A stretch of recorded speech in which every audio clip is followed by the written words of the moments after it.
নমস্কার, আপনারা দেখছেন ভিশন প্লাস নিউজ। সঙ্গে রয়েছি আমি দিশা। এই মুহূর্তে আমি দাঁড়িয়ে রয়েছি টালিগঞ্জের করুণাময়ী কালী মন্দিরে, যেই কালী মন্দিরের সঙ্গে জড়িয়ে রয়েছে বহু বছরের ঐতিহ্য এবং ইতিহাস। এই কালী মন্দিরের এই বছর 25তম বর্ষ পড়েছে কল্পতরু উৎসবের। এই কল্পতরু উৎসব 1 জানুয়ারি শুরু হয়েছে এবং 4 জানুয়ারি, আজ 4 জানুয়ারিতে তারা এক অভিনব উদ্যোগ গ্রহণ করেছেন, রক্তদানের মতো রক্তদান, মহৎদান। সেই উদ্যোগে কিন্তু গ্রহণ করা হয়েছে এই করুণাময়ী কালী মন্দিরের কর্তৃপক্ষের তরফ থেকে।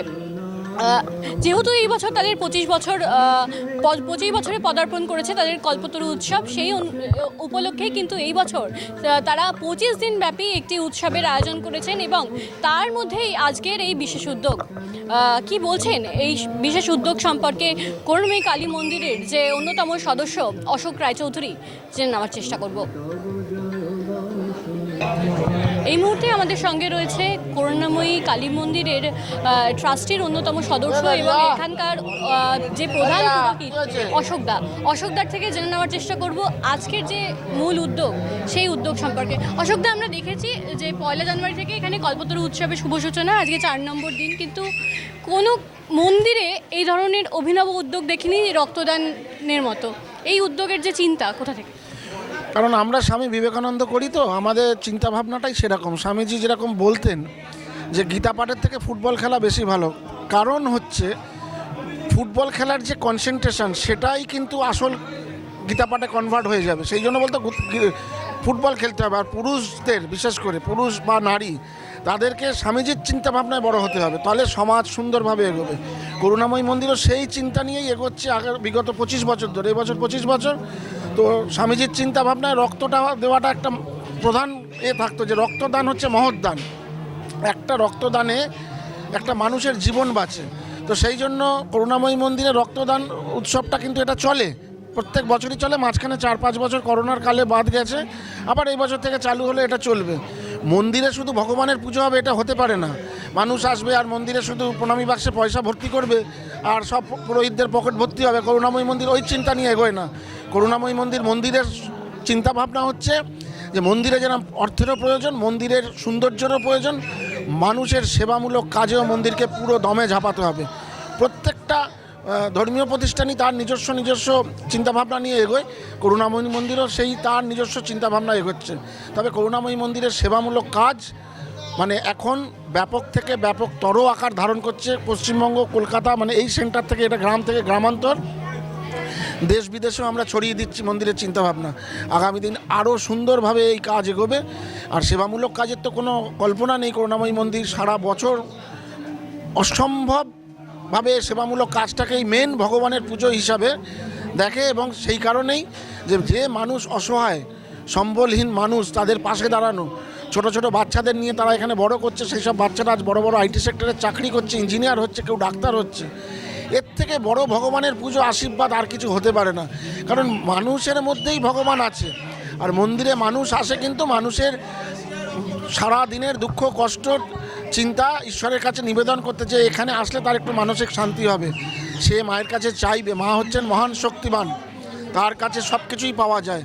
আর মাই আমাদের শক্তি দিচ্ছে যে মানুষের মধ্যে আরও বেশি করে সেবা ছড়িয়ে দাও, মানুষের পুজো করো। যেরকম কুমারী পুজো করুণাময়ী মন্দিরে কালী পুজোর দিন, কোথাও কালী পুজোর দিন কুমারী পুজো হয় না, কিন্তু করুণাময়ী মন্দিরে হয়। এগুলোই করুণাময়ী মন্দিরের বিশেষত্ব। মায়ের যে পরা বেনারসি, গ্রাম থেকে গ্রামান্তরে আমরা গরিব মেয়েদের বিবাহে সেগুলো দান করছি। যত ছাপা শাড়ি, আমাদের যেসব গ্রাম আছে নিজেদের দায়িত্ব নেওয়া গ্রাম, সেই গ্রামে মায়েদের হাতে দিই। সারা বছর ধরে দিয়ে যাই শাড়ি, তাদের শাড়ি কিনতে দিই না। তাছাড়াও এখানে নানান আছে, দেখেছেন আমাদের গ্রামেও এসব চালু আছে।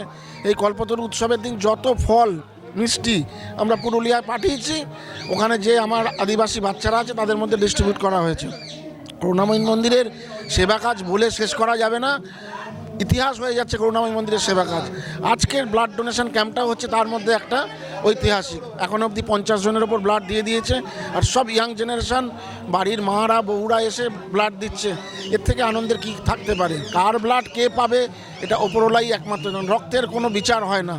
রক্ত মানেই হচ্ছে মানুষের জীবন, আর একটা রক্ত একটা মানুষের জীবন। সেই চিন্তা নিয়েই আজকে স্বামীজির প্রতি আমাদের শ্রদ্ধা এবং প্রণাম জানিয়ে, ভালোবাসা জানিয়ে রক্তদান শিবির করছি। এখনও 25 দিনের মধ্যে আজকে সবে 4 দিন, 21 দিন বাকি। চলতে থাকবে সেবা কাজ।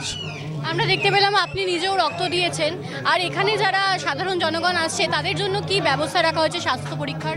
স্বাস্থ্য পরীক্ষাটা আমাদের 11 তারিখ, আজকে এমনি মেডিকেল চেক আপ হচ্ছে, ওয়েট, প্রেশার, আবার জিজ্ঞেস করে নিচ্ছে কে কী মেডিসিন খায়, সব করে আজকের সেটা করা হচ্ছে। এবং তাদের জন্য আমরা গরম দুধ থেকে, ডিম থেকে, যেগুলো রক্ত দেওয়ার জন্য প্রয়োজন সমস্তটাই রাখা হচ্ছে। এবং মন্দিরের একটা সুন্দর ছবি, মায়ের একটি ব্যাগ দিয়ে আমরা তাদের সম্মানিত করছি, কারণ যে রক্ত দিচ্ছে তার থেকে মহান এ জগতে আর কেউ হতে পারে না। তাই জন্য মন্দিরের পক্ষ থেকে প্রত্যেককেই আমরা যথাযথভাবে সম্মান দিয়ে তাদেরকে মায়ের আশীর্বাদ তারা যাতে পায় সেজন্য আমরা চেষ্টা করছি। ধন্যবাদ দাদা। এই মুহূর্তে আরেকজন এখানে যুক্ত রয়েছেন এই করুণাময়ী কালী মন্দিরের সঙ্গে, তার সঙ্গে থেকে জেনে নেওয়ার চেষ্টা করব যে তিনি কিভাবে এই বিশেষ উদ্যোগের সঙ্গে জড়িত। একজন আইনজীবী হিসাবে বিভিন্ন সেবামূলক কাজের সাথে যুক্ত থাকার দরুন এই মন্দিরের আমার প্রথম যখন আসা আজ 11 বছর আগে, তখন থেকে আজকে এই 11 বছর পর যখন আমরা 260 বছরের করুণাময়ী মন্দিরের পালন করেছিলাম এবং পরবর্তী ক্ষেত্রে আজ 25 বছর শ্রী শ্রী মা করুণাময়ী রামকৃষ্ণ সেবাশ্রম সংঘের যে 25 বছর পূর্ণ আমরা করছি, এবং এই ধরনের একটা সেবামূলক কাজ দিয়ে যেখানে আমরা এবছর প্রথম রক্তদান শিবির, যেটা কোনো মন্দির বা কোনো এই ধরনের ধর্মীয় প্রতিষ্ঠানে সচরাচর দেখা যায় না, আমরা এই ধরনের একটা উদ্যোগ নিয়ে শুরু করেছি। এবং আগামী দিনে আমরা যেভাবে এখন শুধুমাত্র সেবা প্রতিষ্ঠানের সেবামূলক কাজের মধ্যে আমরা এখন বাচ্চাদের একটি সিসিআই চাইল্ড কেয়ার ইনস্টিটিউশন আমরা চালাচ্ছি, তার সাথে আমরা ভান্ডারা এবং তার সাথে আমরা যে প্রতিনিয়ত বিভিন্ন গ্রামাঞ্চলে, পুরুলিয়াতে, জয়নগরে, বিভিন্ন জেলাতে, আমরা আলিপুরদুয়ারে, বিভিন্ন জায়গায় আমরা অনেকগুলো গ্রামের উন্নয়ন এবং মডেল গ্রাম হিসাবে, মডেল ভিলেজ হিসাবে আগামী দিনে আমরা এই ধরনের প্রকল্প নিয়েছি, যে ওখান থেকে আমরা বিশেষ ছেলেমেয়েদেরকে তুলে আনবো। তাদের মধ্যে থেকে কেউ ডক্টর, কেউ ইঞ্জিনিয়ার, কেউ প্রফেসর, কেউ লয়ার, কেউ টিচার, এই ধরনের প্রফেশনে যাবেন। এবং সবার মধ্যে যে শিবজ্ঞানে জীব সেবা, যে স্বামীজির যে বার্তা, এবং মা করুণাময়ীর মন্দির প্রাঙ্গণে যে স্বামীজির, ঠাকুরমা স্বামীজির যে সেবার প্রতিষ্ঠানের যে শুভ সূচনা হয়েছিল সেটিকে নিয়ে এগিয়ে যাওয়া।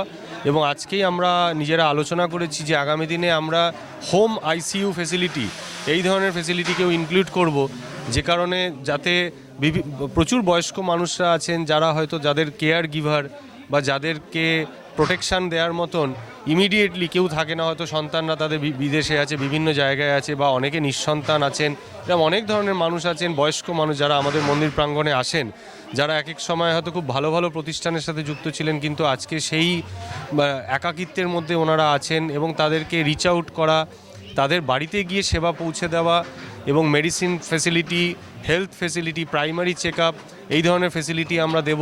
এবং আগামী দিনে আমাদের এরকম চিন্তাভাবনা আছে যে আমরা একটা হোম মনিটরিং সিস্টেম রাখবো, যে অনলাইনে আমরা এখান থেকে দেখতে পাবো তাদের যে বাড়িতে তারা কী ধরনের পরিস্থিতিতে রয়েছে।